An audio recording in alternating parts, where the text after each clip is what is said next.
안녕하세요. 반갑습니다. 박정호 집사입니다. 욥기를 가지고 2주간 수요 모임을 갖게 되었는데요.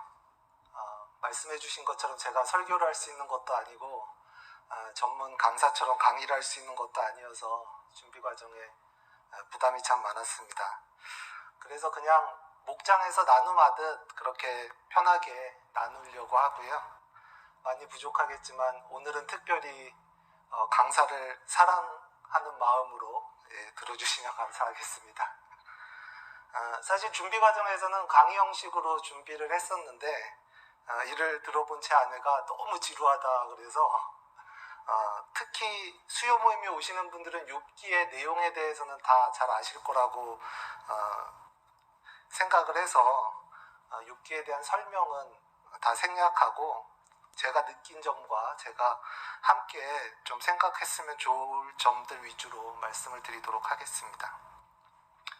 그럼에도 불구하고 오늘 내용이 좀 지루할까봐 걱정이 되긴 하는데 늘 저보다 현명한 아내의 말을 따라서 준비했기 때문에 적어도 아내의 마음은 얻지 않을까 이렇게 생각하고 있습니다. 네, 아내 사랑이 주님 사랑입니다. 네, 슬라이드 보여주시겠습니까? 네, 오늘은 낯선 곳에서 만나는 낯선 하나님이라는 제목으로 하나님이 욥에게 왜 고난을 허락하셨는지를 살펴보고요. 이를 통해 욥이 고난 가운데 만난 하나님은 어떤 하나님인지, 그리고 하나님께서 우리에게 주시는 복이 무엇인지를 좀 생각해 보려고 합니다. 네, 본문 말씀인데요. 함께 교독했으면 좋겠습니다. 하루는 하나님의 아들들이 와서 여호와 앞에 섰고 사탄도 그들 가운데에 온지라.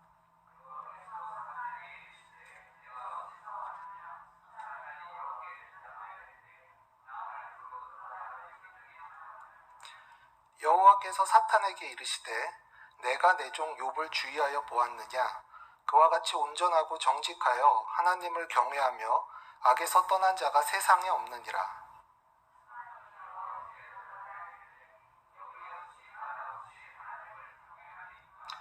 주께서 그와 그의 집과 그의 모든 소유물을 울타리로 두심 때문이 아니니이까. 주께서 그의 손으로 하는 바를 복되게 하사 그의 소유물이 땅에 넘치게 하셨음이니이다. 이제 주의 손을 펴서 그의 모든 소유물을 치소서. 그리하시면 틀림없이 주를 향하여 욕하지 않겠나이까. 아멘.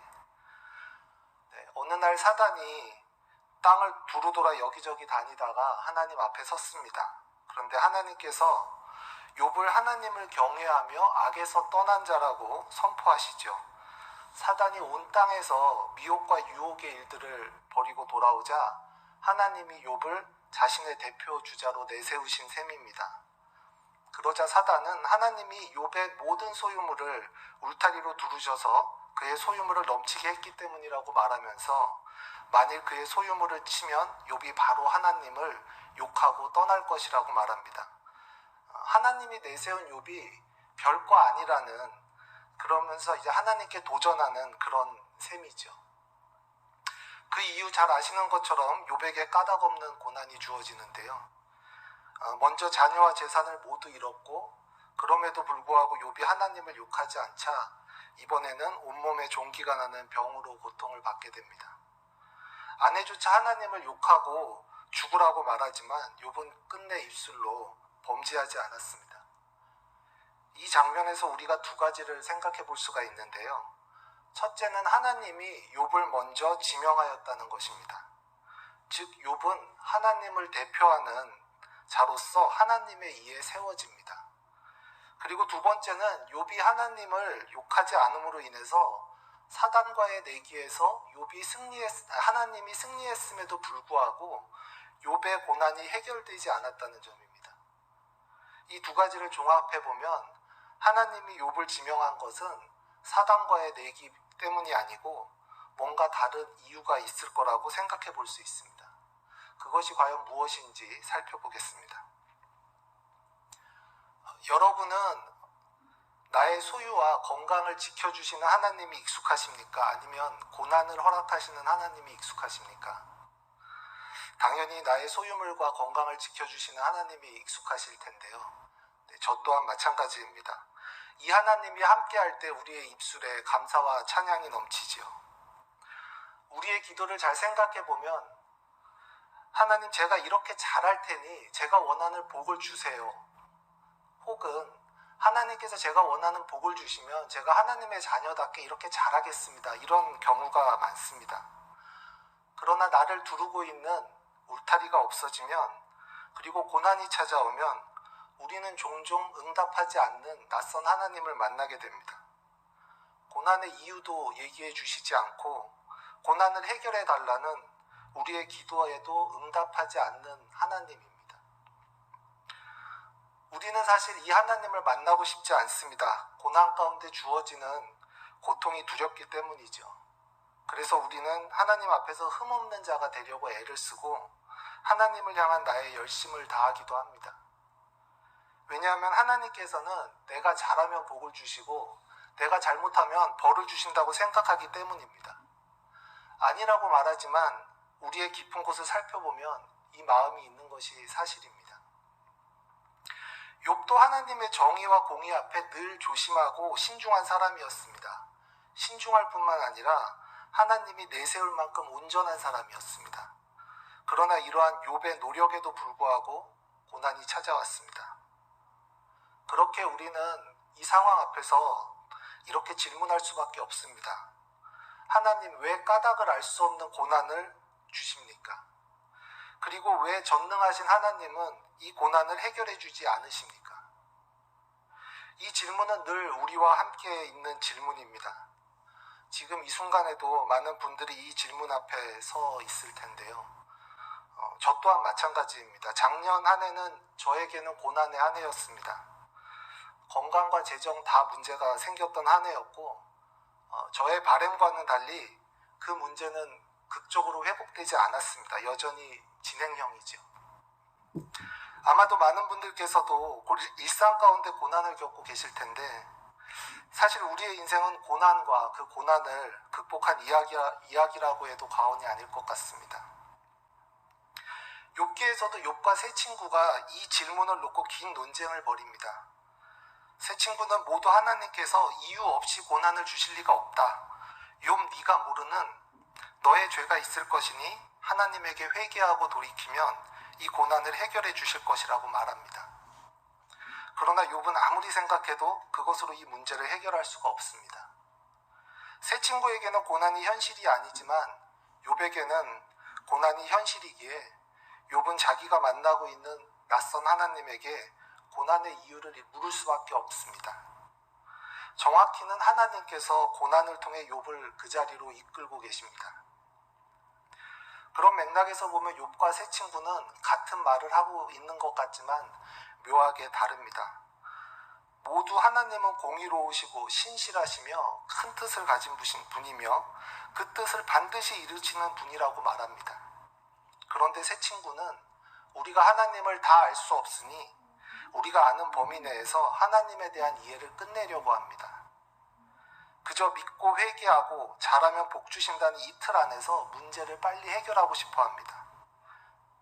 왜냐하면 욥의 문제가 만약에 이 틀에서 해결되지 않는다면 언젠가는 자신들도 똑같이 까닭 없는 고난을 통해 욥과 같은 고통을 당할 것이기 때문입니다. 그래서 불안해지고 두려워지죠. 그 길로 가고 싶지가 않습니다. 그러니 친구들은 어서 욥이 자신의 잘못을 인정하여 이 상황의 이유가 어떤 권선징악이나 인과관계의 틀 안에서 설명되고 분명해지기를 바라고 있습니다. 반면에 욥은 하나님에 대한 너희 얘기도 맞는 부분이 있지만 그것이 전부는 아닌 것 같다라고 말하고 있습니다. 왜냐하면 세상이 다 권선징악의 틀 또는 인과응보의 원칙으로 돌아가지 않는 것을 보기 때문입니다.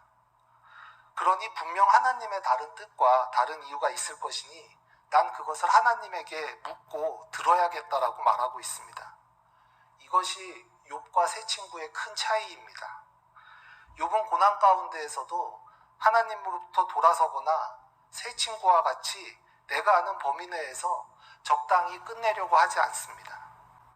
욥은 무엇인가 하나님의 뜻이 있을 거라고 믿었고 만일 하나님이 그 답을 갖고 있지 않다면 그건 창조자이며 주권자이신 하나님으로서 말이 안 된다고 생각했습니다.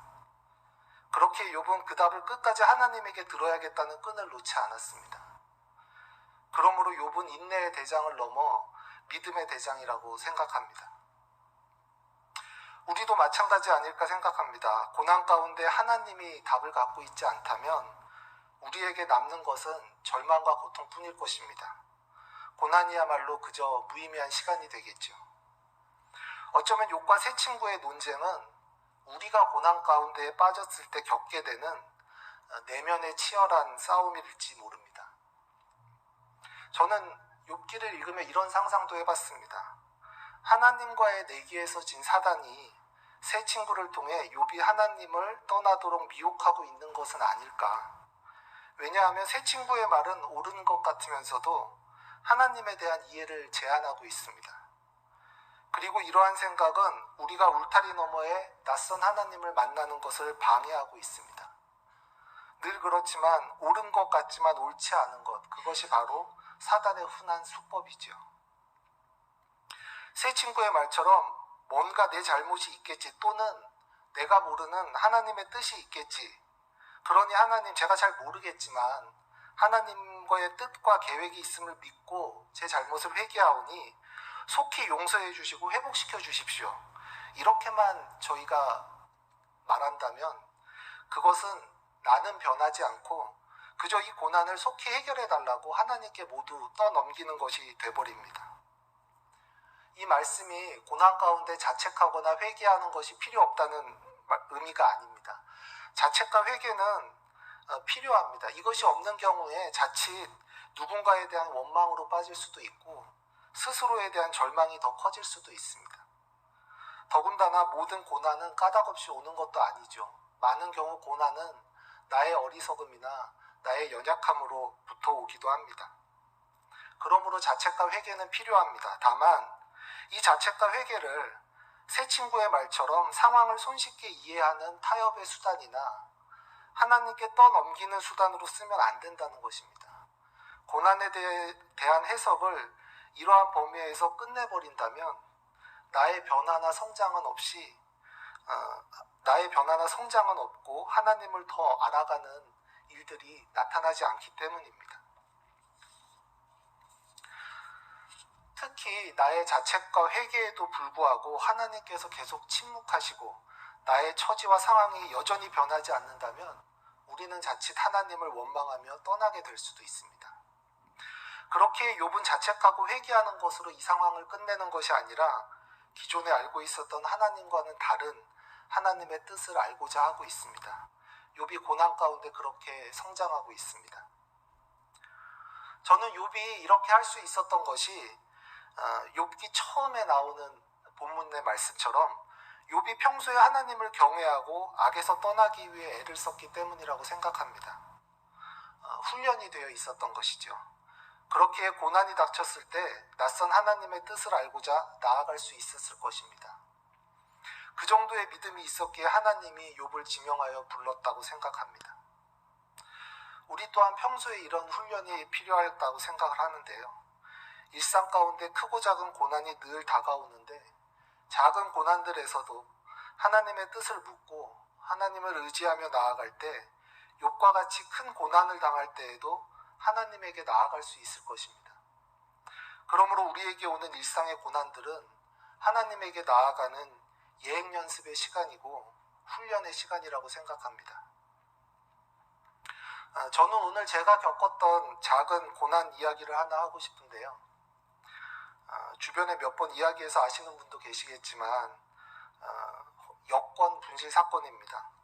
이것을 말씀드리는 이유는 이 시간을 통해 저희 부부가 깨닫게 된 점들이 있었는데 이것이 작년에 저희에게 닥쳤던 큰 고난들을 견뎌낼 수 있었던 힘이 되었기 때문입니다. 저희에게는 이 사건이 일종의 예방주사 같은 것이었습니다. 슬라이드 좀 보여주시겠습니까? 17년 12월 달 크리스마스 즈음에 장인 장모님과 저희 가족이 마카오로 여행을 갔을 때였습니다. 사진에서 보시는 것처럼 마카오에서 홍콩으로 하루 여행을 갔는데요. 하루 종일 잘 놀고 홍콩에 오면 꼭 먹어봐야 된다는 망고 주스를 다 손에 들고는 기분 좋게 마지막 기념 촬영을 하고 이제 마카오로 돌아가려고 하던 때였습니다. 아버님, 어머님이 출국 심사대를 넘어섰고요. 제가 넘어가려던 찰나 뒤에서 가방을 뒤적거리던 아내를 보았습니다. 아무리 찾아도 여권이 보이지 않는다는 것이었습니다. 아내는 평소에도 없다 이러다가도 있다 이러면서 늘 저를 놀래키기에 그날도 아이고 또 저런다 싶어 하면서 그저 있겠거니 했는데 진짜로 여권이 없었습니다. 이미 출국대를 지나 국경을 넘어선 부모님과 딸은 마카오로 돌아갈 수밖에 없었고요. 놀란 나머지 홍콩 직원에게 횡설수설 한국말로 방언과 같은 말을 하고 있는 정신줄 놓은 아내와 저는 홍콩에 남게 되었습니다. 그렇다고 아내가 늘 이렇다는 건 아닙니다. 자, 여러분, 제가 이 상황 속에서 화가 났을까요? 안 났을까요? 네, 화를 냈다면 이 이야기를 하지 않았겠죠. 사실은 이제 화를 낸 경우가 훨씬 많은데 오늘은 다 숨기고 화 안 낸 아름다운 이야기 하나 꺼내왔습니다. 어쨌든 이날은 제가 화를 내지 않았습니다. 왜냐하면 여권이 없어졌다는 얘기를 듣는 그 순간 성령께서 제게 어떤 마음을 주셨기 때문입니다. 네가 당황하는 것보다 아내가 훨씬 더 당황하고 속상하다는 마음이었습니다. 그러자 기도가 나왔는데요. 하나님, 제가 화를 내지 않게 해주세요. 지금 화를 낸다면 평생 제 아내에게 욕먹을 일이 될 것입니다. 저에게 지혜를 주시고 명철을 주십시오. 이렇게 기도를 했습니다. 그렇다면 저는 기도는 했지만 그런 상황에 화를 참을 수 있을 만큼 성격이 온유한 사람일까요? 물론 아닙니다. 저는 굉장히 까칠한 사람입니다. 저는 실패나 실수의 결과는 돌이킬 수 없다고 생각하는 늘 약간 긴장되어 있는 삶을 사는 사람입니다. 그렇게 무언가 정리되어 있지 않은 상황을 가장 싫어하는데요. 그런데 저와 성격이 정반대인 아내는 늘 좋은 게 좋은 거야, 잘 될 거야 라는 근거 없는 자신감을 가진 낙관주의자입니다. 무언가를 잃어버려도 찾을 수 있다는 자신감, 난 잃어버려도 신기하게 다시 내 손으로 돌아오더라, 이런 말도 안 되는 논리로 제 머리를 혼란스럽게 하는 여자였습니다. 그런데 세상에 여권을 자기 품도 아닌 쇼핑백 어딘가에 넣어놨다고 하는 것입니다. 제가 아무리 아내를 사랑한다지만 그게 이해가 되겠습니까? 그렇다고 늘 아내가 이렇게 덤벙대는 건 아닙니다. 아내 사랑이 주님 사랑입니다. 그런데 신기하게도 저는 그 순간 하나님에게 기도했고 정말 신기하게도 화가 나지 않았습니다. 슬라이드 이제 꺼주셔도 될 것 같습니다. 그리고 이제부터 여권을 잃어버렸다는 것이 얼마나 큰 일인지를 알게 되는 고난의 밤이 시작되었는데요. 크리스마스 밤에 홍콩 밤거리를 상상해 보시겠습니까? 그 상상이 아마 맞으실 겁니다. 저희는 심히 북적거리는 인파를 헤치면서 문 닫기 일보 직전인 상점들을 땀이 줄줄 흐르도록 뛰어다녔습니다. 홍콩의 밤거리를 저희처럼 뛰어본 여행객은 아마 없었을 것 같습니다. 그럼에도 여권은 진짜 없었습니다. 이미 자정 가까운 시간 영사관 직원에게 연락을 해서 연락을 해야 했고, 영사관은 그 다음날까지도 휴일이라고 했습니다. 저희는 마카오로 돌아가서 서울을 가야 되는데 참 난감한 상황이었습니다. 오랜 대화 끝에 경찰서에서 분실 확인서를 받아오면 영사관 직원이 내일 특별히 나와서 임시 여권을 발급해 주겠다는 약속을 받게 되었습니다. 저희는 또 경찰서를 찾아 뛰었습니다. 그곳은 어린 시절 홍콩 영화에서 보던 것처럼 홍콩 영화에서 봤던 그런 경찰서와 정말 흡사했습니다. 싸워서 온 사람, 취해서 온 사람, 경찰서에서 계속 싸우는 사람, 별의별 사람들이 크리스마스 밤을 홍콩 경찰서에서 보내고 있었는데요. 그곳에서 저희 차례를 기다리는 동안 자야 할 숙소를 검색해봤습니다. 아내가 알아본 방은 사진으로 보기에 조그만 모텔 같은 곳이었습니다. 잠깐 가서 씻고 2-3시간 눈만 붙이면 되는데 굳이 비싼 호텔에 갈 이유가 없다는 것이 아내의 의견이었고, 그 이야기를 듣다 보니 마카오에 덩그러니 비어있을 이미 요금을 지불한 호텔비가 아깝다는 생각이 들었습니다. 그래서 그러자고 동의를 했습니다. 그러나 예약된 숙소에 들어간 그 순간부터 저희는 공포 그 자체였는데요. 이 숙소는 오래된 건물에 음산한 엘리베이터를 타고 올라가야 했는데 긴 복도를 지나 한 방의 벨을 누르니 어떤 사람이 문을 열어주었고 그곳에 들어가니 또 다른 여러 방문들이 있었고 그 방문 중에 하나가 저희의 숙소였습니다. 사진에서 보시는 것처럼 함께 누울 수도 없는 기역자로 꺾여져 있는 딱딱한 나무 침대, 그리고 물을 틀면 발 아래로 물이 줄줄 흘러내려오는 고장난 세면대. 사실 정신이 좀 아득했습니다. 사진이 제가 보기에 현실보다는 한 10배쯤 훨씬 낫습니다. 당장 환불하고 나가고 싶은 마음이 굴뚝 같았는데 다시 나가면 뭔가 뒤통수에 총을 쏠 것만 같은 그런 분위기였습니다. 저희는 정말 간신히 양치만 하고 온 몸이 땀 범벅인 채로 침대에 각자 누웠습니다. 오래된 환풍기가 소음을 내고 환풍기로 인해 반쯤 열린 창문에서는 12월에 찬 바람이 들어왔습니다. 둘이 누울 수 있는 침대만 됐더라도 서로의 온기로 추위가 덜했을 텐데 추위 많은 타는 아내가 덜덜 떨고 있는 모습에 속이 상했습니다. 이 모든 것이 여권을 잃어버린 본인 탓이라고 생각을 했는지 아내가 소리를 내지도 못하고 울고 있었습니다. 그렇게 밤을 보냈습니다. 그리고 그 밤 사이에 저는 많은 생각을 하게 되었는데요. 몇 시간을 자더라도 최소한의 안전과 시설이 보장되는 것을 택했어야 했는데 돈이 아깝다는 생각으로 너무 아니란 결정을 했다는 생각이 들었습니다. 특히 나 혼자가 아니라 아내가 함께 있는데 처음 온 대도시에서 이런 환경에 아내를 두는 것은 아니었습니다. 그날 밤 저는 돈을 아까워할 게 아니라 아내의 안전과 휴식을 먼저 생각해야 했습니다. 만일 제가 지친 아내의 마음과 몸을 먼저 생각했다면 올바른 결정을 했을 것입니다. 돈으로 해결할 수 있는 것이었다면 돈으로 해결하고 이를 감당할 재정을 허락하신 하나님에게 감사해야 했습니다. 그것이 하나님을 신뢰하는 믿음이라는 생각이 들었습니다. 그런 생각이 드는 순간 저는 삶의 우선순위를 새삼 깨달았는데요. 사랑은 돈보다, 아니 다른 그 무엇보다 우선이라는 생각입니다. 돈은 수단이지 목적이 될 수 없었습니다. 사실 우리가 다 아는 건데 일상의 순간순간 이를 제대로 적용하지 못하고 삽니다. 그리고 날이 밝기가 무섭게 살아있음을 감사하며 도망치듯 숙소를 나왔습니다. 그리고 저는 아내에게 그런 곳에서 밤을 보내게 해서 미안하다라는 말을 전했습니다. 아내가 참았던 눈물을 쏟아냈는데요. 여권을 잃어버린 것에 대한 미안함, 자괴감, 속상함 등 여러 감정이 섞여서 나오는 눈물이었다고 생각합니다. 마카오로 돌아오니 귀한 딸이 혹시 여권을 잃어버려서 사위한테 구박당했을까봐 밤잠 설치신 부모님은 사이좋게 들어온 저희를 보며 감사해하셨고 밤사이 아내에게 미안한 마음이 들었다고 말하는 저를 보며 어머님은 눈물을, 아버님은 놀라는 기색이 역력하셨습니다. 하나님은 저희에게 이 귀한 은혜를 나누는 시간까지 허락하셨는데요. 이후 아버님이 어머님을 대하는 태도가 아주 로맨틱해지셨다고 합니다.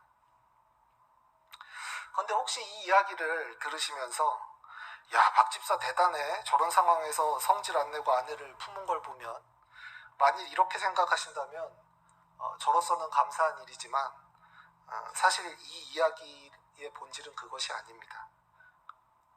그리고 저는 결코 그런 사람이 못 됩니다.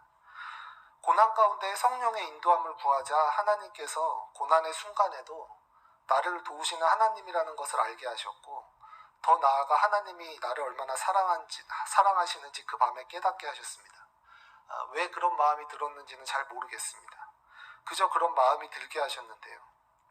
그리고 하나님의 사랑을 받은 자로서 아내를 사랑하는 것이 무엇인가를 알게 하셨습니다. 성령께서 그렇게 인도하셨죠. 이것이 이 에피소드의 본질입니다.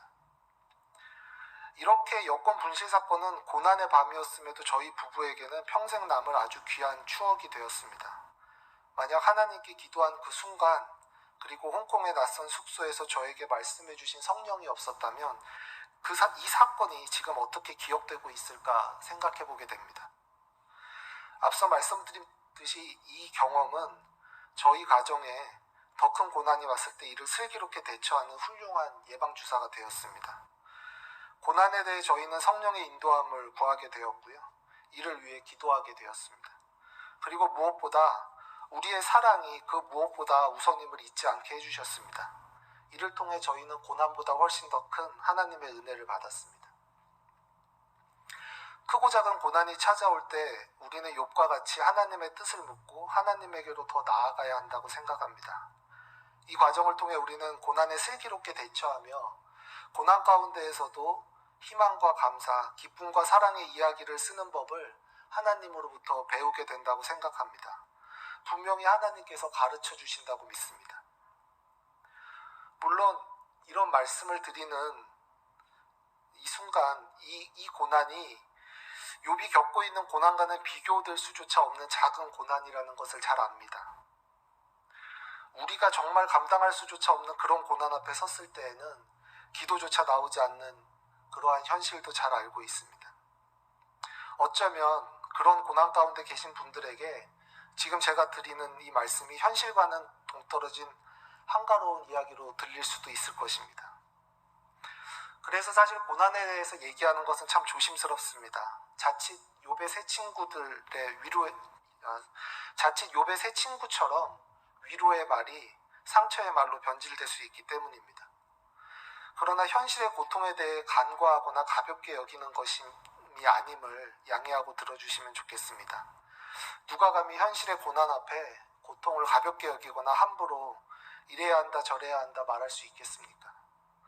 다만 그 고통이 크던 작던 결국 우리가 묻고 기다리며 믿어야 하는 것은 하나님임을 잊지 않고 기억했으면 좋겠습니다. 일상의 작은 고난 가운데에서 이것을 믿고 하나님을 따를 때에 일상의 큰 고난에도 하나님을 믿고 따를 수 있다고 생각합니다. 지금까지 하나님에게 까닭없는 고난의 이유를 묻는 욥에 대해 살펴보았는데요. 이제 이에 대한 하나님의 답이 무엇인지를 살펴보겠습니다. 하나님의 답은 바로 하나님께서는 고난과 절망 중에 내 인식과 이해의 한계, 믿음의 한계를 깨고 하나님을 바로 알게 하신다는 것이었습니다. 이러한 예는 성경에 수없이 많죠. 이삭을 바치라고 했던 아브라함, 100살에 얻은 아들을 바치라고 했던 그 순간은 아브라함에게는 이해할 수 없는 고통의 순간이었을 것입니다. 그것은 인과관계나 권선징악의 법칙으로 설명될 수 없는 것이었습니다. 그렇지만 아브라함은 그 말씀에 순종하였고 하나님은 그를 축복하십니다. 야복강가에서 절망의 밤에 하나님을 만난 야곱도 마찬가지였습니다. 그 절망의 시간 속에 야곱은 하나님을 배웠고 그곳을 브니엘이라 이름 짓고 자신도 이스라엘이라 불리게 되었습니다. 예수님을 3번 부인한 베드로, 그리스도인을 핍박하러 다메섹으로 가다 예수님을 만난 바울도 마찬가지였습니다. 모두 가장 큰 고통과 수치를 겪은 순간에 하나님을 바로 알게 되었습니다. 욥의 세 친구의 말처럼 하나님께서 우리에게 주시는 복은 내가 늘 옳은 선택을 하고 늘 바른 것을 했기 때문에 그 보상으로 받는 현실의 복이 아니라고 생각합니다. 이 말이 사실이라면 하나님께 복받을 자는 아무도 없을 것입니다. 우리가 그렇지 않다 하더라도 하나님께서 나와 함께 하심으로 어떤 상황과 어떤 길에도 의미가 있고 유익이 있음을 알게 되는 것이 그것이 바로 하나님께서 우리에게 주시는 참 복이라고 생각합니다. 하지만 세상은 고난을 주는 하나님, 재물과 건강, 자녀의 복을 주지 않는 하나님은 나에게 소용없다고 말합니다. 그런 하나님은 없거나 적어도 너의 하나님은 아니라고 말하죠. 그것이 사단의 주장이었습니다. 사단은 하나님에 대한 믿음이 욥의 상황과 처지에 달려있다고 주장했습니다. 그러나 하나님께서는 욥의 상황과 처지가 어떠하더라도 나는 너의 하나님이다 말씀하십니다. 하나님은 고작 우리의 필요를 채워주시는 정도의 하나님이 아닙니다. 우리가 고난을 통해 삶의 한계에 직면할 때 우리는 우리가 존재하는 의미와 사명이 무엇인지 찾게 됩니다. 삶의 의미와 우리의 정체성에 대한 질문이죠. 고난이 크면 클수록 더욱 본질적인 질문에 다가서게 되는데요. 단적인 예로 우리는 죽음 앞에 섰을 때 어떤 인생을 살아야 하는가 하는 삶의 의미와 정체성 앞에 가장 진지하게 서게 됩니다. 그리고 이 질문은 우리가 하나님을 믿는다는 것이 무엇인가를 생각하게 합니다. 울타리를 두르심으로 나를 보호하시는 하나님을 넘어서는 믿음이 우리에게 요구되는 순간입니다. 그리고 이 질문에 깊이 다가갈수록 우리는 나를 향한 하나님의 사랑이 무엇인지 생각하게 됩니다. 여러분 생각해 보십시오. 완전히 자유로운 하나님께서 우리를 사랑하셔서 스스로 우리에게 구속되셨습니다. 그것은 사랑이 아니라면 도저히 설명될 수 없는 사건이죠. 전능하신 하나님이 뭐하러 우리에게 구속되시겠습니까? 사랑이 아니면 그럴 이유가 하나도 없습니다. 그런데 그 하나님이 스스로 우리에게 구속되셨고 우리를 죽음과 사망의 권세로부터 자유케 하셨습니다. 그렇게 우리를 구원하신 하나님이 우리와 사랑의 관계를 맺기 원하고 계십니다. 그런데 이 관계를 잘 맺기 위해서는 우리가 성장해야 하는데요. 어린아이는 부모와 어린아이와 같은 관계를 맺을 수밖에 없습니다. 그런 것처럼 영적 아이는 하나님과의 관계에서도 늘 이거 주세요, 저거 주세요 하는 일방적인 보살핌의 관계를 맺습니다. 청년기의 사랑은 뜨겁지만 나의 열정에 휩싸이기 쉽습니다. 그렇기에 때로는 아프고 깨어지기도 합니다. 그러나 수십 년을 사랑하며 살아온 부부는 서로의 다름을 이해하고 상대의 허물을 덮어주고 때로는 뻔히 알면서도 나를 희생하는 사랑을 합니다. 하나님과의 관계도 이와 마찬가지라고 생각합니다. 그러니 우리가 잘 성장할수록 하나님과의 관계는 더욱 성숙해지고 풍성해집니다. 고난이 바로 이 성장을 위한 시간입니다. 그런데 이 성장은 아이의 성장을 부모가 대신해 줄 수 없듯이 하나님께서 대신해 주실 수가 없습니다. 우리가 해야 합니다. 그런데 우리는 고난이 아니라면 울타리를 부수고 나아가려고 하지 않습니다. 그저 이 울타리 안에서 내 인생의 안정과 평안을 보장받고 싶어 합니다. 그러나 고난을 당할 때에는 이미 울타리가 없지요. 그러므로 이 현실의 고통을 넘어서 무엇인가를 찾아야만 합니다. 이것이 하나님이 사단과의 내기에 응하고 욥에게 고난을 허락하신 이유였습니다. 하나님이 누구이시며 욥이 하나님에게 어떤 존재인지를 알게 하시려는 하나님의 뜻이었습니다. 하나님이 욥과 어떤 관계를 맺고 싶은지를 나타내며 욥을 성장시키는 시간이었습니다.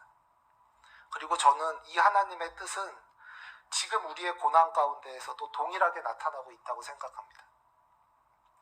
그러므로 고난의 시간은 하나님을 부정하고 떠나는 계기가 아니고 내가 이해하고 있던 하나님에 대한 한계와 울타리를 깨고 하나님을 바로 보는, 그래서 하나님의 자녀로서 하나님의 사랑과 믿음의 관계를 맺으며 하나님께서 주시는 참된 복을 기업고 받아내는 기회이며 시간이라고 생각합니다. 그러니 여러분, 욥기 23장 10절의 말씀인데요. 그러나 내가 가는 길을 그가 아시나니 그가 나를 단련하신 후에는 내가 순금같이 되어 나오리라. 저희가 이 말씀을 기억하며 고난 가운데에서도 이를 믿고 나아가면 좋겠습니다. 만일 지금 이 순간 고난 가운데 하나님으로부터 멀어져 계신 분들이 혹시 계시다면 저는 오늘 이 시간 하나님의 품으로 돌아오는 역사가 있기를 기도합니다. 그리고 우리 모두가 고난 가운데 계신 분들을 위해 중보기도하면 좋겠습니다. 지금까지 고난의 이유에 대한 하나님의 답이 무엇인지를 생각해 봤는데요. 이제 이 과정을 통해 욥의 믿음과 욥과 하나님의 관계가 어떻게 변화하는지를 살펴보도록 하겠습니다. 욥기 42장 3절부터 6절 말씀인데요. 이 본문의 5절에 보면 욥이 마침내 내가 하나님에 대한 소문만 들었으나 이제는 내 눈과 내 귀로 하나님을 직접 보고 들었다고 고백을 하는 장면이 나옵니다. 그리고 이 고백을 받으신 하나님께서는 욥이 옳고 새 친구가 옳지 않다고 판정을 하시죠. 그리고 새 친구에게 욥에게 가서 번제를 드리라고 명령을 하십니다. 욥이 새 친구를 위해서 기도해 줄 것이고 욥의 기도를 듣겠다고 하십니다. 하나님은 욥을 자신과 새 친구 사이에 중보자로 세우신 것입니다. 욥기 42장 10절인데요. 합독하면 좋겠습니다. 욥이 친구들을 위하여 기도할 때 여호와께서 욥의 공경을 돌이키시고 여호와께서 욥에게 이전 모든 소유보다 갑절이나 주신지라. 아멘. 저는 지금까지 욥이 회개하면서 믿음을 고백하는 순간이 욥기의 하이라이트라고 생각을 했었습니다. 그런데 이번 수요 모임을 준비하면서 욥이 새 친구를 위해 기도하는 이 순간이야말로 욥기의 하이라이트라는 것을 알게 되었습니다. 하나님께서는 가진 것도 없고 몸조차 성치 않는 욥을 새 친구의 중보자로 세우십니다.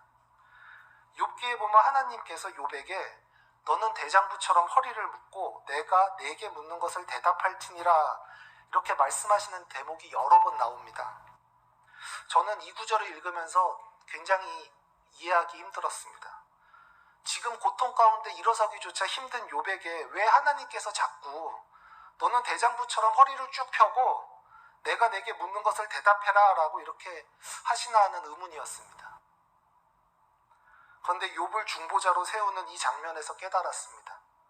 세상의 눈으로 보면 욥의 현실은 가장 초라하고 비천한 모습이지만 하나님의 눈으로 보면 욥은 하나님이 정의한 대로 온전하고 정직하여 하나님을 경외하며 악에서 떠난 자의 모습이었습니다.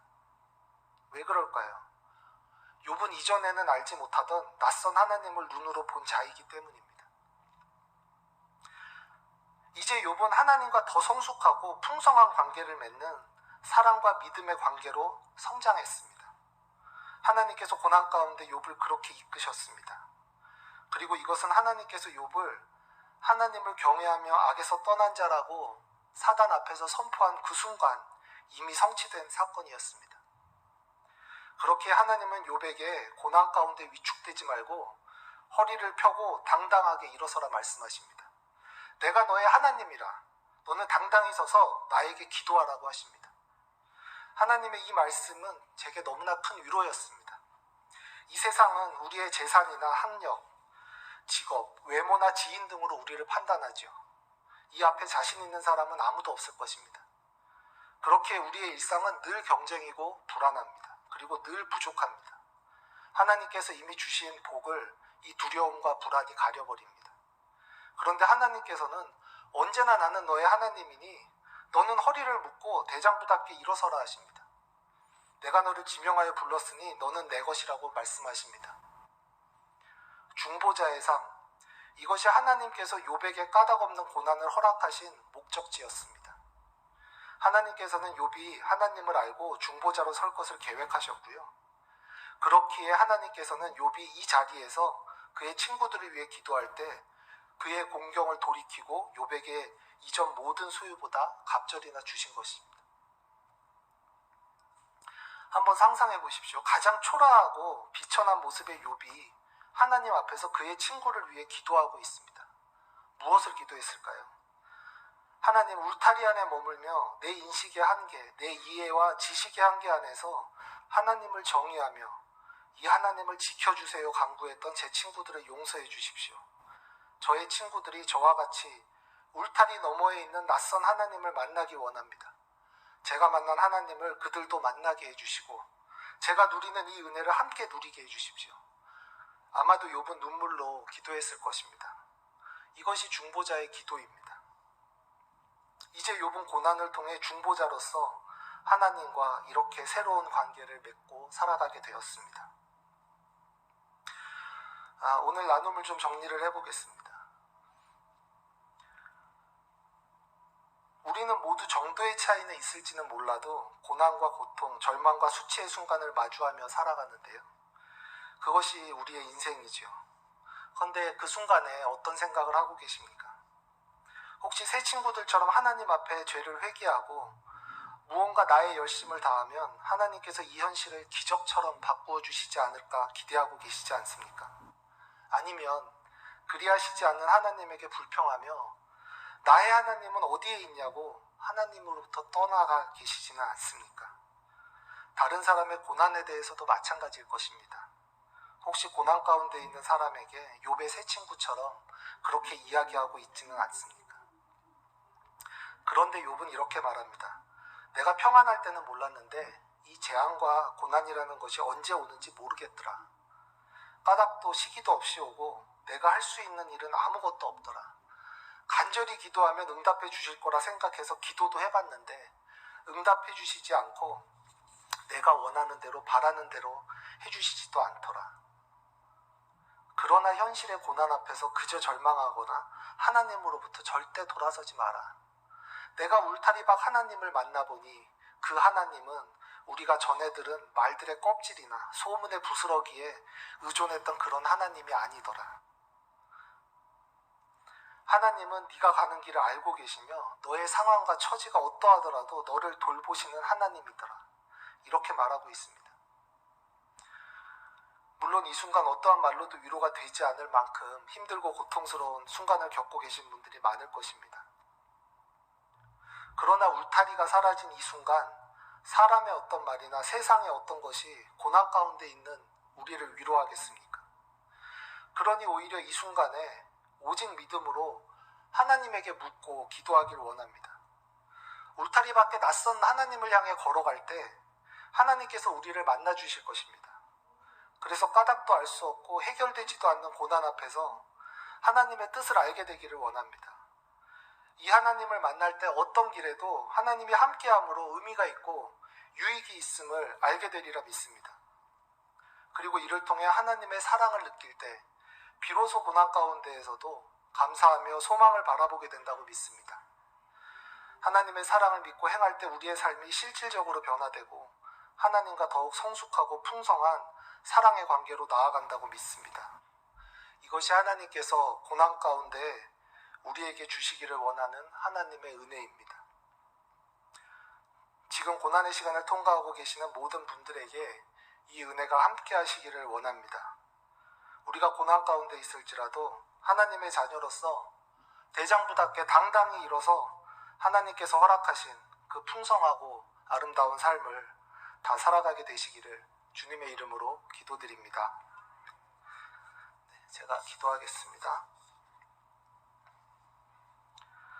하나님, 오늘 이 시간 울타리 너머의 낯선 하나님을 만나기 원합니다. 언제나 하나님의 계획과 뜻을 바라보며 어떤 상황에서도 이를 감당할 수 있는 힘을 얻기 원합니다. 그리고 고난 가운데에서도 우리가 믿음으로 감사와 소망을 바라보며 사랑의 이야기를 써내려가게 해주십시오. 하나님, 또한 저희는 연약하기에 이렇게 기도합니다. 고난 가운데 있는 모든 분들을 위로하여 주시고 하나님의 뜻에 합당하다면 이 고난을 속히 회복시켜 주십시오. 그리고 하나님에게 멀어져 있는 분이 계시다면 오직 믿음으로 하나님에게 돌아오는 역사가 일어나게 해주십시오. 우리 주 예수 그리스도의 이름으로 감사하며 기도드립니다. 아멘. 주기도문으로 오늘 수요 모임을 마치도록 하겠습니다. 하늘에 계신 우리 아버지여, 이름이 거룩히 여김을 받으시오며 나라에 임하옵시며 뜻이 하늘에서 이룬 것 같이 땅에서도 이루어지이다. 오늘날 우리에게 일용할 양식을 주옵시고 우리가 우리에게 죄 지은 자를 사하여 준 것 같이 우리 죄를 사하여 주옵시고 우리를 시험에 들게 하지 마옵시고 다만 악에서 구하옵소서. 대개 나라와 권세와 영광이 아버지께 영원히 있사옵나이다. 아멘. 감사합니다.